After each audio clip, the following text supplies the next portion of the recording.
And the second thing, भाई किसी को भी खोने का, आपने अपने रिलेटिव को खोया है, किसी को भी खोया, ये उसको खोने का दर्द हमें अच्छे से समझ आता है। हम भी ह्यूमन बींग्स हैं, हमें अच्छे से पता है, सबको समझ आता है यार कि यू हैव लॉस्ट समबडी, इसलिए आपको एंगर है ये वो। लेकिन इसका मतलब ये नहीं है कि यार कि ये डॉक्टर ने मार के दे दिया, ठीक है। आप इतनी बुरी हालत में लेके आ रहे हो तो तुम खुद से जज करो ना भाई। अभी वो कोई ऊपर से भगवान को के पास तुम लोग की लेके नहीं आए हो, ठीक है। उसके हाथ में जो है वो बेस्ट करेगा उसको वापस बचाने का। कोई डॉक्टर ये नहीं चाहता कि मेरे हाथ से किसी मरीज़ की हालत ख़राब हो या कुछ हो जाए उसको, समझ रहे हो। और भाई मेरे को एक बात बताओ, अभी ये जो कोरोना की जो लड़ाई चल रही है, इसमें एक हिसाब से कहें तो doctors are the front liners, they are the fighters, I can say, और you can say, whatever it is. तो ये जो युद्ध चल रहा है, जो कोरोना से हमारी लड़ाई चल रही है, उस युद्ध में डॉक्टर्स सैनिक हुए, है ना। तो भाई कभी कोई युद्ध में अपने ही सैनिकों को मारता है क्या?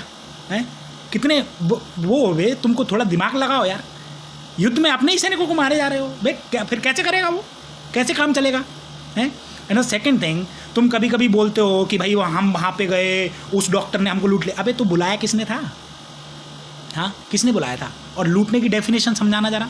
लूटने की डेफिनेशन क्या होती है? मैं तेरे घर में आऊँ, तेरे घर में जो भी रखा हुआ है, जो सोना चांदी तूने जो भी संपत्ति जमा कर करेगी, उसको मैं लूट लूँ। दिस इज़ कॉल्ड लूटना। हाँ, दिस इज़ कॉल्ड लूटना।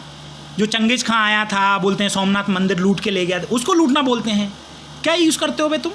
उसके यहाँ गए लो, अबे तुम खुद ही आए हो, तुमको नहीं आना चाहिए था। जब तुमको इतना ही, तुम साले अपनी हेल्थ पे पैसा खर्च नहीं कर सकते हो। हाँ, तुमको दारू पीने के लिए दिक्कत नहीं है, तुमको हेल्थ में तुमने 2000 खर्च कर दिए। हाँ, बोलते हैं हेल्थ इज़ वेल्थ, वो तुमको हेल्थ दे रहा है, तुमने 1000-2000 क्या दे दिए, तुम तो बोले अबे पहले अपनी मेंटेलिटी चेंज करो, समझे। सुनो, ये जो डॉक्टर्स हैं ना, पहले से इसको एक बहुत अच्छा नोबल प्रोफेशन माना जाता है, ठीक है। और इसको बुरा मत बनाओ। तुम्हारी अपनी जो मेंटेलिटी, जो गंदी सोच है ना, जो पहले अपने आप को चेंज करो, थोड़ा बहुत लिटरेट हो, थोड़ा बहुत पढ़ो लिखो, हाँ, और उसको चेंज मत करो। यदि तुमने ऐसा करा ना, जिस तरह से तुम अभी रनिंग जो जा रहा है डायरेक्शन, तो लोग डॉक्टर जो लाइन है उसको बुरा मानने लगेंगे और उसमें जाना भी पसंद नहीं करेंगे, समझे।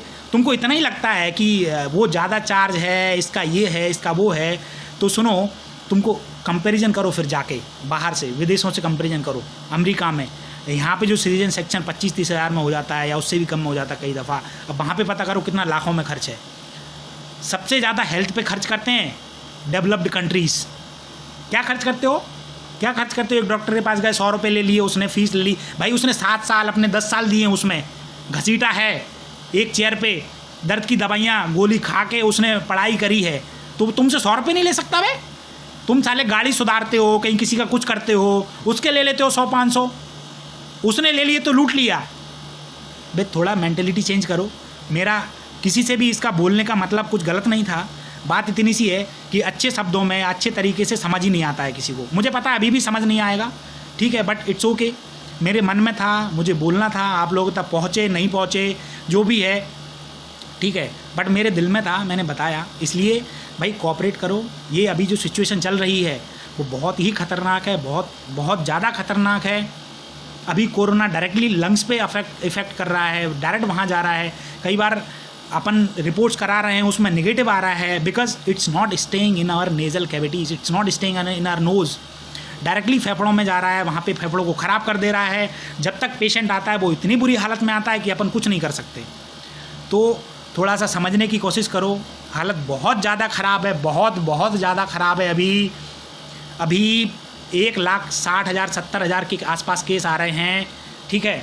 तो थोड़ा try to understand the things, ठीक है। दिस इज़ नॉट फेक नहीं है, दुनिया पागल नहीं है। जो बड़ी बड़ी कंट्रियों ने अपनी हालत ख़राब कर रखी है, बंद कर रखा है सब कुछ, तो थोड़ा सा उसको सीरियसली लेके जो भी आपके अपने स्तर पे जो सबको आपको बेस्ट हो सके वो करो। और vaccine is a good thing. See why would I suggest you, because see यदि आपको वैक्सीन लेने के बाद भी कोरोना होता है, होने के चांसेस हैं, नो इशू, ठीक है। यदि होता है तो वैक्सीन ना लेके आप जिस ड्यूरेशन में रिकवर कर रहे थे, वैक्सीन लेने के बाद उससे हाफ, सपोज़ वैक्सीन नहीं लिया, आपको 10 दिन लग रहे हैं, और यदि वैक्सीन लिया है तो आप 5 दिन या 3 दिन, और सीवियरिटी कम रहेगी, उतने सीवियरली आपको कोरोना इफेक्ट नहीं करेगा। इसलिए आप वैक्सीन भी लो, इट्स गुड, है ना। हो सकता है कुछ साइड इफ़ेक्ट्स रहे हों, जल्दी बना दिया, it's okay, everything is okay, but still यार कंपैरेटिवली अच्छा है, वो चीज़ अच्छी है ना लेने की तुलना में। सब बाकी सब फॉलो करो। बाकी ये रैलियाँ फैलियाँ ये सब अपने अपने पर्सनल फ़ायदे के लिए जो चल रहा है भाई, अभी दमोह में उसने लगा दिया कि हमें कोरोना से नहीं डरना है, हमें मतदान करना है। अबे भाई, तुम कभी कहते हो जब तक दवाई नहीं तब तक ढिलाई नहीं, और साले तुम ही कहते हो कि ये करो, रैलियों में आओ। तुम क्या हो बे? तुम अपने आप को जज तो करो साले। अपने सिर्फ पॉलिटिकल फ़ायदे के लिए, सिर्फ अपनी गद्दी अपनी सीट के लिए तुम कैसे जान से खेल सकते हो बे? हाँ, तुम लोगों की जान से खेल रहे हो। हाँ, इतना क्या ज़रूरी हो गया बे? क्या बोलेगी दुनिया बाद में जाके कि साला जब कोरोना इतनी बुरी हालत में था, जब भारत में 1.5-2 लाख पर डे केसेस आ रहे थे, तब साला हम क्या करवा रहे थे? रैलियाँ करो, रैलियाँ करो। एक तरफ हम कह रहे हैं क्या कि भाई जब तक दवाई नहीं तब तक ढिलाई नहीं, और फिर हम मल्टीपल ये करेंगे, रैलियास करेंगे। तुम समझो बे यार, क्या है? हम लोग भी और एकदम बहाव में चले जा रहे हैं, अपने दिमाग की मतलब जैसे नहीं है, वो सोच ही नहीं रहे क्या है। थोड़ा try to understand these things, हाँ, एंड फॉलो द गाइडलाइंस। तो बाकी यही है, आप सबसे विनती है अच्छे से, जिसको समझ आए 2% लोग को भी समझ आएगा, then I will think that whatever I have made this video was a bit of successful. So thanks all. और जिसको भी थोड़ा बहुत हर्ट किया हो, कुछ गलत वर्ड यूज़ किए हों, उसके लिए I am really very sorry. But कैसा है कि मेरे को ऐसा लग रहा था कि मैं एकदम ऐसे कुछ डाल दूंगा या जो भी है सब डाल ही रहे हैं, नहीं समझ आएगा। अब 1% को भी समझ आए तो it's well and good. Thank you so much.